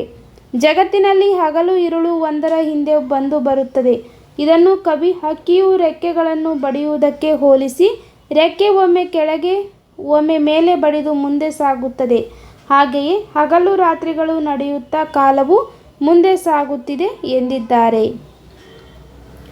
ಹಕ್ಕಿಗೆ ಕಪ್ಪು ಬಿಳಿ ಬಣ್ಣದ ಪುಚ್ಚಗಳು, ಬಿಳಿ ಹೊಳೆ ಬಣ್ಣದ ಗರಿಗಳು, ಕೆಂಪು ಹಳದಿ ಬಣ್ಣದ ರೆಕ್ಕೆಗಳು ಇವೆ ಎಂದು ಹೇಳಿದ್ದಾರೆ. ಈ ಮೂಲಕ ರಾತ್ರಿ, ಹಗಲು, ಮುಂಜಾನೆ, ಸಂಜೆಯ ಬಣ್ಣಗಳನ್ನು ಹಕ್ಕಿಯ ಪುಚ್ಚ ಮತ್ತು ಗರಿಗಳಿಗೆ ಸಮೀಕರಿಸಿದ್ದಾರೆ. ಸೂಚ್ಯವಾಗಿ ಭೂತ, ವರ್ತಮಾನ, ಭವಿಷ್ಯತ್ ಕಾಲಗಳಿಗೆ ಹಕ್ಕಿಯ ಹಾರಾಟವನ್ನು ಹೋಲಿಸಿದ್ದಾರೆ. ಕಾಲದ ಗತಿಯಲ್ಲಿ ಹಲವು ಸಾಮ್ರಾಜ್ಯಗಳು, ರಾಜ್ಯಗಳು, ಮಂಡಲಗಳು ಉನ್ನತಿ ಅವನತಿ ಕಂಡಿವೆ ಎಂಬುದನ್ನು ಹಕ್ಕಿಯು ಅಂದರೆ ಕಾಲವು ಹಲವು ಸಾಮ್ರಾಟರ ನೆತ್ತಿಯನ್ನು ಕುಕ್ಕಿದೆ ಎಂದಿದ್ದಾರೆ. ಕಾಲಚಕ್ರದಲ್ಲಿ ಯಾರೂ ಶಾಶ್ವತರಲ್ಲ, ಮಣ್ಣಾಗಲೇಬೇಕು ಎಂಬುದನ್ನು ಈ ಮೂಲಕ ತಿಳಿಸಿದ್ದಾರೆ. ಸಮಾಜದಲ್ಲಿ ನಡೆದ ಆಗುಹೋಗುಗಳು ಹಾಗೂ ಇದರಲ್ಲಿ ಅವಶ್ಯವಿಲ್ಲದನ್ನು ತೊಲಗಿಸಿ ಹೊಸ ಮನ್ವಂತರ ಆದ ಬಗ್ಗೆ ತಿಳಿಸಿ ನಮ್ಮೆಲ್ಲರನ್ನು ಚೇತನಗೊಳಿಸಿ ಮುಂದಿನ ಪೀಳಿಗೆಗಳಿಗೆ ನವ ಅವಕಾಶಗಳನ್ನು ಸೃಷ್ಟಿಸಿ ಕಾಲದ ಪಕ್ಷಿಯು ಚಲಿಸುತ್ತಿದೆ ಎಂದು ಹೇಳಿದ್ದಾರೆ. ಕಾಲಚಕ್ರದಲ್ಲಿ ಮಾನವನು ಹಲವು ವೈಜ್ಞಾನಿಕ ಆವಿಷ್ಕಾರಗಳನ್ನು ಮಾಡಿರುವುದನ್ನು, ಅಂದರೆ ಚಂದ್ರಲೋಕ ಪ್ರವೇಶ, ಮಂಗಳ ಗ್ರಹ ಪ್ರವೇಶ ಮಾಡಿರುವ ಯೋಜನೆಯನ್ನು ಪದ್ಯದಲ್ಲಿ ಸೂಚ್ಯವಾಗಿ ಹಕ್ಕಿಯ ಹಾರಾಟದ ಮೂಲಕ ತಿಳಿಸಿದ್ದಾರೆ. ಇದಲ್ಲದೆ ಬ್ರಹ್ಮಾಂಡದಲ್ಲಿ ಇನ್ನೂ ಹಲವು ಆವಿಷ್ಕಾರಗಳು ನಡೆಯುತ್ತಲೇ ಇವೆ ಎಂದು ಕವಿ ಹಕ್ಕಿಯ ಹಾರಾಟದ ಮೂಲಕ ಕಾಲಕ್ಕೆ ಆಗುತ್ತಿರುವ ಬದಲಾವಣೆಗಳನ್ನು ನಿರೂಪಿಸಿದ್ದಾರೆ. ನೋಡಿ 41ನೇ ಪ್ರಶ್ನೆಯಲ್ಲಿ ಆ ಪ್ರಶ್ನೆಗಾದರೂ ಉತ್ತರವನ್ನು ಬರಿಬೋದು, ಅಥವಾ ನಿಸರ್ಗದತ್ತವಾದ ಕಾಲಚಕ್ರದ ಎದುರಿನಲ್ಲಿ ಎಲ್ಲರೂ ತಲೆಬಾಗಲೇಬೇಕು ಎಂಬುದನ್ನು ದ.ರಾ ಬೇಂದ್ರೆಯವರು ಹೇಗೆ ನಿರೂಪಿಸಿದ್ದಾರೆ ವಿವರಿಸಿ. ಉತ್ತರ: ಆಯಾ ಕಾಲದಲ್ಲಿ ನಡೆದ ಪ್ರತಿಯೊಂದು ಘಟನೆ ಕಾಲ ಉರುಳಿದಂತೆ ಇತಿಹಾಸವಾಗುತ್ತಾ ಹೋಗುತ್ತದೆ. ಹಕ್ಕಿಯ ಸಹಜ ಕ್ರಿಯೆಯೊಂದಿಗೆ ಯುಗಗಳು ಉರುಳಿ ಹೊಸತನಕ್ಕೆ ತೆರೆದುಕೊಳ್ಳುತ್ತದೆ. ಚಲನಶೀಲತೆ ಜೀವಂತಿಕೆಯ ಗುಣ. ನಿಸರ್ಗದ ಹೊಂದಾಣಿಕೆಯಂತೆ ಕಾಲಚಕ್ರ ಉರುಳುತ್ತದೆ, ಅದಕ್ಕೆ ತಡೆ ಎಂಬುದಿಲ್ಲ. ಎಂತಹ ಪ್ರಭಾವಶಾಲಿಯಾದರೂ ನಿಸರ್ಗದತ್ತವಾದ ಕಾಲಚಕ್ರದ ಎದುರಿನಲ್ಲಿ ತಲೆಬಾಗಲೇಬೇಕು, ಅದಕ್ಕೆ ಹೊಂದಿಕೊಳ್ಳಲೇಬೇಕು. ಹಲವು ಸಾಮ್ರಾಜ್ಯಗಳು ಅಂತ್ಯದ ವೈಭವವಾಗಿ ಆಳ್ವಿಕೆಯನ್ನು ನಡೆಸಿವೆ. ಹಲವು ಸಾಮಂತ ರಾಜರುಗಳನ್ನು ಒಳಗೊಂಡು ಕೋಟೆಗಳನ್ನು ಕಟ್ಟಿಸಿಕೊಂಡು ಮೆರೆದಿವೆ. ಆದರೆ ಇದು ಶಾಶ್ವತವಾಗಿಲ್ಲ. ಇಂಥ ಹಲವು ಸಾಮ್ರಾಜ್ಯಗಳನ್ನು ಸ್ಥಾಪಿಸಿದ ಸಾರ್ವಭೌಮರು ಕಾಲಚಕ್ರದಲ್ಲಿ ನಶಿಸಿ ಹೋಗಿದ್ದಾರೆ. ಇವರನ್ನೆಲ್ಲ ಮೀರಿ ಕಾಲ ಮುಂದುವರಿಯುತ್ತಲೇ ಇದೆ. ಹಿಂದೆ ಹಲವಾರು ಸಮಾಜ ವಿರೋಧಿ ಪದ್ಧತಿಗಳು ಅಸ್ತಿತ್ವದಲ್ಲಿದ್ದವು. ಇವುಗಳನ್ನೆಲ್ಲ ಅಳಿಸಿ ಹಾಕಿ ಮನ್ವಂತರಗಳನ್ನು ಸೃಷ್ಟಿಸಿ ನೊಂದವರನ್ನು ಸಂತೈಸಿ ಚೇತನಗೊಳಿಸಿ ಮುಂದಿನ ಪೀಳಿಗೆಯವರನ್ನು ಇವುಗಳಿಂದ ರಕ್ಷಿಸಿ ಕಾಲವು ಹೊಸ ಭರವಸೆಗಳನ್ನು ಸೃಷ್ಟಿಸಿದೆ. ಮಾನವನು ಇಂದು ಚಂದ್ರ ಮಂಗಳದಂತಹ ಅನ್ಯಗ್ರಹಗಳಿಗೆ ಪಾದಾರ್ಪಣೆ ಮಾಡಿದ್ದಾನೆ. ಹಿಂದೆ ಕೇವಲ ತಾನು ವಾಸಿಸುವ ಭೌಗೋಳಿಕ ಪರಿಸರಕ್ಕೆ ಮಾತ್ರ ಮಾನವನು ಸೀಮಿತನಾಗಿದ್ದನು. ಕಾಲವು ಎಲ್ಲವನ್ನೂ ಬದಲಾವಣೆ ಮಾಡಿದೆ. ವಿಶ್ವದಲ್ಲಿ ಮಾನವ ಇನ್ನೂ ಹಲವು ವೈಜ್ಞಾನಿಕ ಆವಿಷ್ಕಾರಗಳನ್ನು ಮಾಡುತ್ತಲೇ ಇದ್ದಾನೆ. ಈ ಎಲ್ಲ ಸಂಗತಿಗಳಿಗೆ ನಾವು ಹೊಂದಿಕೊಳ್ಳುತ್ತಿದ್ದೇವೆ.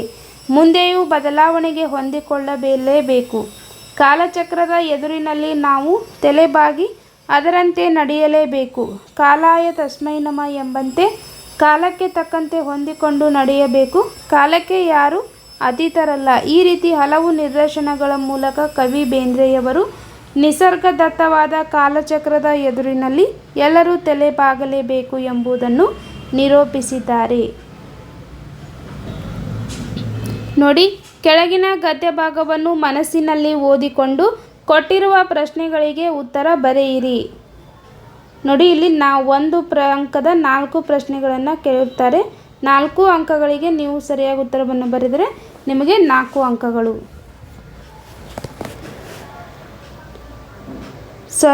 2 ಪ್ರಶ್ನೆಗಳನ್ನು ಕೇಳಿರುತ್ತಾರೆ. ಪ್ರತಿಯೊಂದು ಪ್ರಶ್ನೆಗೂ 2 ಅಂಕಗಳು. ನೋಡಿ, ಈ ಪದ್ಯ ಭಾಗವನ್ನು ನೀವು ಪೂರ್ತಿಯಾಗಿ ಓದಿಕೊಂಡು ಇಲ್ಲಿ ಕೆಳಗೆ ಕೊಟ್ಟಿದ್ದಾರಲ್ಲ ಈ 2 ಪ್ರಶ್ನೆಗಳಿಗೆ ನೀವು ಉತ್ತರವನ್ನು ಬರಿಬೇಕು. ನೋಡಿ, ಈ ಪ್ರಶ್ನೆಗಳಿಗೆ ಉತ್ತರವನ್ನು ನಾನು ತೋರಿಸ್ತೀನಿ. ಪದ್ಯ ಭಾಗವನ್ನು ನೀವು ಓದಿಕೊಳ್ಳಿ. ನೋಡಿ, ಪ್ರಶ್ನೆಗಳು: 19ನೇ ಶತಮಾನದಲ್ಲಿ ಕನ್ನಡದ ಸ್ಥಿತಿ ಹೇಗಿತ್ತು? ಉತ್ತರ: 19ನೇ ಶತಮಾನದಲ್ಲಿ ಅನ್ಯ ಭಾಷೆಗಳು ಕನ್ನಡ ಭಾಷೆಯ ಕತ್ತಲನ್ನು ಹಿಸುಕುತ್ತಲಿದ್ದವು. ಓದು ಬರಹ ಮಾತುಕತೆಗಳಲ್ಲಿ ಕನ್ನಡವನ್ನು ಬಳಸುವುದು ಅಗೌರವವೆಂದು ಕನ್ನಡಿಗರೇ ಭಾವಿಸುತ್ತಿದ್ದರು. ಉತ್ತರ ಕರ್ನಾಟಕದಲ್ಲಿ ಕನ್ನಡ ಶಾಲೆ ಒಂದೂ ಇರಲಿಲ್ಲ. ಇದರಿಂದಾಗಿ ತನ್ನ ದೇಶದಲ್ಲಿಯೇ ಕನ್ನಡ ಭಾಷೆ ಪರದೇಶಿ ಮಗನಂತೆ ಬದುಕುತ್ತಲಿತ್ತು. ಇನ್ನು 2ನೇ ಪ್ರಶ್ನೆ: ಕನ್ನಡದ ಹುಲಿ ಎನಿಸಿದ ಚೆನ್ನಬಸಪ್ಪನವರು ಡೆಪ್ಯೂಟಿ ಎಜುಕೇಷನಲ್ ಇನ್ಸ್ಪೆಕ್ಟರ್ ಆಗಿ ಸಲ್ಲಿಸಿದ ಸೇವೆಯನ್ನು ಬರೆಯಿರಿ. ಉತ್ತರ: ಚೆನ್ನಬಸಪ್ಪನವರು 1866ರಲ್ಲಿ ಡೆಪ್ಯೂಟಿ ಎಜುಕೇಷನಲ್ ಇನ್ಸ್ಪೆಕ್ಟರ್ ಆಗಿ 1881ರವರೆಗೆ ಆ ಹುದ್ದೆಯಲ್ಲಿಯೇ ಇದ್ದು ಕನ್ನಡಕ್ಕೆ ಸೇವೆ ಸಲ್ಲಿಸಿದರು. ಹಳ್ಳಿ ಪಟ್ಟಣ ಸಂಚರಿಸಿ ಕನ್ನಡವನ್ನು ಶಾಲೆಯಲ್ಲಿ ಕಲಿಸಲು, ವ್ಯವಹಾರದಲ್ಲಿ ಬಳಸಲು ಸಾರ್ವಜನಿಕರಿಗೆ, ಶಿಕ್ಷಕರಿಗೆ ಪ್ರೋತ್ಸಾಹಿಸಿದರು. ಅವರ ಪ್ರಯತ್ನದ ಫಲವಾಗಿ 1855ರಲ್ಲಿ ಬೆಳಗಾವಿ, ವಿಜಾಪುರ, ಧಾರವಾಡದಲ್ಲಿ 1, 3, 9, 12 ಇದ್ದ ಕನ್ನಡ ಶಾಲೆ ಕ್ರಮವಾಗಿ 1882ರ ವೇಳೆಗೆ 166, 150, 241ಕ್ಕೇರಿತು. ಪಂಡಿತರಿಂದ ಒಳ್ಳೆಯ ಪಠ್ಯಪುಸ್ತಕ ಬರೆಯಿಸಿದರು. ಕೆಳಗಿನ ಯಾವುದಾದರೂ ಒಂದಕ್ಕೆ ಕೊಟ್ಟಿರುವ ಮಾಹಿತಿಯನ್ನು ಆಧರಿಸಿ ಪತ್ರ ಬರೆಯಿರಿ. ನೋಡಿ, ಪ್ರಬಂಧ ಬರವಣಿಗೆ 5 ಅಂಕಗಳನ್ನು ಹೊಂದಿರುತ್ತದೆ. ನೋಡಿ, 2 ಮಾಹಿತಿಗಳನ್ನು ಅವರು ಕೊಟ್ಟಿರ್ತಾರೆ. ನೀವು ಯಾವುದಾದರೂ ಒಂದಕ್ಕೆ ಪ್ರಬಂಧವನ್ನು ಬರಿಬೇಕು. ನಿಮ್ಮನ್ನು ಮಧುಗಿರಿ ಸರ್ಕಾರಿ ಪ್ರೌಢಶಾಲೆಯ ವೆಂಕಟೇಶ್ ಎಂದು ಭಾವಿಸಿಕೊಂಡು ಶಾಲೆಗೆ ಕುಡಿಯುವ ನೀರಿನ ಸೌಲಭ್ಯ ಒದಗಿಸಿಕೊಡುವಂತೆ ಕೋರಿ ಜಿಲ್ಲಾ ಪಂಚಾಯಿತಿ ಅಧ್ಯಕ್ಷರಿಗೆ ಪತ್ರವನ್ನು ಬರೆಯಿರಿ. ನೋಡಿ, ಇಂದ ಇವರಿಗೆ ಇವರಿಂದ ನೀವು ಯಾರಿಂದ ಪತ್ರವನ್ನು ಬರೀತಿದ್ದೀರಿ ಅವರ ಅಡ್ರೆಸ್ಸನ್ನು ಇಲ್ಲಿ ಹಾಕಬೇಕು. ವೆಂಕಟೇಶ್ ಸರ್ಕಾರಿ ಪ್ರೌಢಶಾಲೆ ಮಧುಗಿರಿ ಅವರೇ ಅಡ್ರೆಸ್ಸನ್ನು ಅವರೇ ಕೊಟ್ಟಿರ್ತಾರೆ, ಅದನ್ನು ಇಲ್ಲಿ ಬರೀಬೇಕು. ಇನ್ನು ಸ್ಥಳ ಧಾರವಾಡ, ದಿನಾಂಕ 21/7/2025. ನೋಡಿ, ಯಾರಿಗೆ ಪತ್ರವನ್ನು ಬರಿಬೇಕಂದು ಕೂಡ ಅವರೇ ಕೊಟ್ಟಿದ್ದಾರೆ. ಇವರಿಗೆ ಮಾನ್ಯ ಅಧ್ಯಕ್ಷರು ಜಿಲ್ಲಾ ಪಂಚಾಯತ್ ಮಧುಗಿರಿ, ಪಿನ್ ಕೋಡ್ 581421. ಮಾನ್ಯರೇ, ವಿಷಯ ಕುಡಿಯುವ ನೀರಿನ ವ್ಯವಸ್ಥೆಯನ್ನು ಸರಿಪಡಿಸಿ ಕೊಡುವಂತೆ ಕೋರಿ ಈ ಮೇಲ್ಕಾಣಿಸಿದ ವಿಷಯಕ್ಕೆ ಸಂಬಂಧಿಸಿದಂತೆ ವೆಂಕಟೇಶ್ ಎಂಬ ನಾನು ಸರ್ಕಾರಿ ಪ್ರೌಢಶಾಲೆಯಲ್ಲಿ ಮಧುಗಿರಿ ಇಲ್ಲಿ 10ನೇ ತರಗತಿ ಅಭ್ಯಾಸ ಮಾಡುತ್ತಿದ್ದೇನೆ. ನಮ್ಮ ಶಾಲೆಯಲ್ಲಿ ಸುಮಾರು 250ಕ್ಕಿಂತ ಹೆಚ್ಚು ವಿದ್ಯಾರ್ಥಿಗಳು ಅಭ್ಯಾಸ ಮಾಡುತ್ತಿದ್ದಾರೆ. ಈ ಎಲ್ಲ ವಿದ್ಯಾರ್ಥಿಗಳಿಗೆ ಪ್ರತಿದಿನ ಕುಡಿಯಲು ಶೌಚಾಲಯ, ಅಕ್ಷರ ದಾಸೋಹ ಸೇರಿದಂತೆ ಸಾಕಷ್ಟು ನೀರಿನ ಅಗತ್ಯವಿದೆ. ಆದರೆ ಇತ್ತೀಚಿನ ನಿರಂತರ ಮಳೆಯಿಂದಾಗಿ ನಮ್ಮ ಶಾಲೆಗೆ ನೀರು ಸರಬರಾಜು ಮಾಡುವ ಪೈಪ್ಲೈನ್ಗಳು ಒಡೆದು ಮಲಿನವಾದ ನೀರು ಸರಬರಾಜು ಆಗುತ್ತಿದೆ. ಇದರಿಂದ ನಮ್ಮ ವಿದ್ಯಾರ್ಥಿಗಳು ಅನೇಕ ರೋಗ ರುಜಿನಗಳಿಗೆ ತುತ್ತಾಗುತ್ತಿದ್ದಾರೆ. ಆದ್ದರಿಂದ ದಯಾಳುಗಳಾದ ತಾವುಗಳು ನಮ್ಮ ನಗರದ ಕುಡಿಯುವ ನೀರಿನ ಸಮಸ್ಯೆಗೆ ಆದಷ್ಟು ಬೇಗ ಪರಿಹಾರ ನೀಡಬೇಕೆಂದು ಈ ಮೂಲಕ ತಮ್ಮಲ್ಲಿ ಸಮಸ್ತ ನಗರ ನಿವಾಸಿಗಳ ಪರವಾಗಿ ವಿನಂತಿಸಿಕೊಳ್ಳುತ್ತೇನೆ. ಧನ್ಯವಾದಗಳೊಂದಿಗೆ ನೀವು ಯಾರಿಗೆ ಒಂದು ಲೆಟ್ರನ್ನು ಕಳಿಸ್ತಾರೆ ಅವರ ಅಡ್ರೆಸ್ಸನ್ನು ಇಲ್ಲಿ ಹಾಕಿ ಇಂತಿ ತಮ್ಮ ವಿಶ್ವಾಸಿ ವೆಂಕಟೇಶ್ ಈ ರೀತಿ ಪತ್ರವನ್ನು ಬರೀಬೇಕು. ಅಥವಾ ನಿಮ್ಮನ್ನು ತುಮಕೂರಿನ ನಿವಾಸಿ ಭರತ್ ಎಂದು ಭಾವಿಸಿಕೊಂಡು ನಿಮ್ಮ ಮುಂದಿನ ವಿದ್ಯಾಭ್ಯಾಸದ ಯೋಜನೆ, ಜೀವನದ ಗುರಿ ಬಗ್ಗೆ ತಿಳಿಸಿ ಬೆಂಗಳೂರಿನಲ್ಲಿ ವಾಸವಾಗಿರುವ ಸತ್ಯ ಎಂಬ ಹೆಸರಿನ ಗೆಳೆಯನಿಗೆ ಪತ್ರವನ್ನು ಬರೆಯಿರಿ. ಇಂದ ಭರತ್ ಕಟ್ಟಿ, 10ನೇ ತರಗತಿ, ಕೆಂಪೇಗೌಡ ಪ್ರೌಢಶಾಲೆ, ತುಮಕೂರು. ಅಡ್ರೆಸ್ ಅವರೇ ಕೊಟ್ಟಿದ್ರೆ ಅದೇ ಅಡ್ರೆಸ್ಸನ್ನು ಇಲ್ಲಿ ಹಾಕಬೇಕು.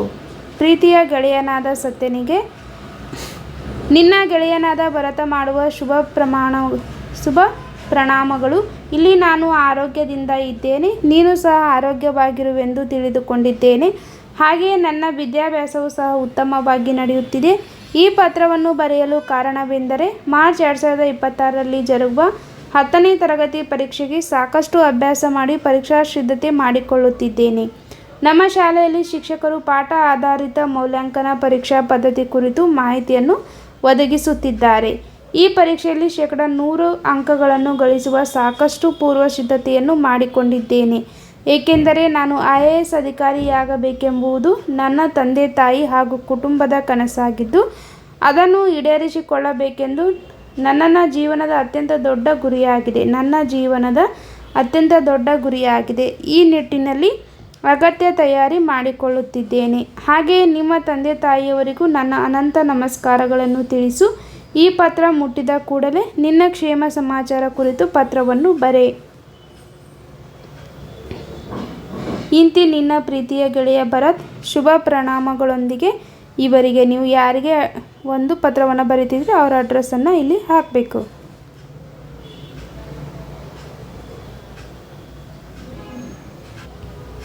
ನೆಕ್ಸ್ಟ್ ನೋಡಿ, ಕೆಳಗಿನ ಯಾವುದಾದರೂ ಒಂದು ವಿಷಯದಲ್ಲಿ 15 ವಾಕ್ಯಗಳಿಗೆ ಕಡಿಮೆ ಇಲ್ಲದಂತೆ ಪ್ರಬಂಧವನ್ನು ಬರೆಯಿರಿ. ನೋಡಿ, 45ನೇ ಪ್ರಶ್ನೆ, ಸ್ವಚ್ಛ ಭಾರತ ಅಭಿಯಾನದಲ್ಲಿ ವಿದ್ಯಾರ್ಥಿಗಳ ಪಾತ್ರ. ಈ ಒಂದು ವಿಷಯದ ಕುರಿತು ಇಲ್ಲಿ ನಾನು ತೋರಿಸ್ತೀನಿ ನೋಡಿ. ಈ ರೀತಿ ಪ್ರಬಂಧವನ್ನು ನೀವು ಬರಿಬೇಕು.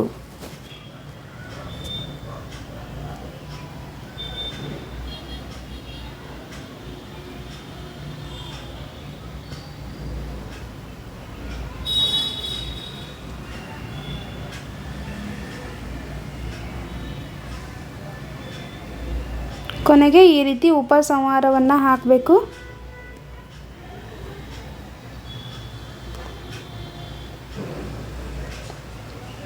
ನೋಡಿ, 2 ವಿಷಯದ ಬಗ್ಗೆ ಪ್ರಬಂಧ ಬರೆಯಲು ಕೊಟ್ಟಿರ್ತಾರೆ. ನೀವು ಯಾವುದಾದರೂ ಒಂದು ವಿಷಯಕ್ಕೆ ಪ್ರಬಂಧವನ್ನು ಬರೀಬೇಕು. ನೋಡಿ, ಪೀಠಿಕೆ ನೋಡಿ, ನೈಸರ್ಗಿಕ ವಿಪತ್ತು ನಿರ್ವಹಣಾ ಕಾರ್ಯದಲ್ಲಿ ತಂತ್ರಜ್ಞಾನದ ಮಹತ್ವ. ಪೀಠಿಕೆ, ವಿಪತ್ತು ಎನ್ನುವುದು ನೈಸರ್ಗಿಕ ಅಥವಾ ಮಾನವ ನಿರ್ಮಿತ ಘಟನೆಯಾಗಿದ್ದು ಅದು ಜೀವನ, ಆಸ್ತಿ, ಜೀವನೋಪಾಯ ಅಥವಾ ಉದ್ಯಮವನ್ನು ಗುಣಾತ್ಮಕವಾಗಿ ಪರಿಣಾಮ ಬೀರುತ್ತದೆ. ವಿಪತ್ತು ನಿರ್ವಹಣೆ ಎಂದರೆ ಅಪಾಯಗಳನ್ನು ನಿಭಾಯಿಸುವ ಮತ್ತು ತಪ್ಪಿಸುವ ವಿಧಾನ. ಇದು ವಿಪತ್ತು ಸಂಭವಿಸುವ ಮೊದಲು ಅದನ್ನು ಎದುರಿಸಲು ಸಿದ್ಧತೆ ಮತ್ತು ಮಾರ್ಗಗಳು. ವಿಪತ್ತು ಪ್ರತಿಕ್ರಿಯೆ ಮತ್ತು ನೈಸರ್ಗಿಕ ಅಥವಾ ಮಾನವ ನಿರ್ಮಿತ ವಿಪತ್ತುಗಳು ಸಂಭವಿಸಿದ ನಂತರ ಸಮಾಜವನ್ನು ಬೆಂಬಲಿಸುವುದು ಮಾತ್ರವಲ್ಲದೆ ಮಾರ್ಗದರ್ಶನ ಮಾಡುವುದು ಮತ್ತು ಪುನರ್ನಿರ್ಮಿಸುವುದು ಸಹ ಒಳಗೊಂಡಿರುತ್ತದೆ. ವಿಷಯ ನಿರೂಪಣೆ. ಪೂರ್ವ ಸಿದ್ಧತೆಯನ್ನು ಮಾಡಿಕೊಂಡಿದ್ದೇನೆ ಏಕೆಂದರೆ ವಿಷಯ ನಿರೂಪಣೆ.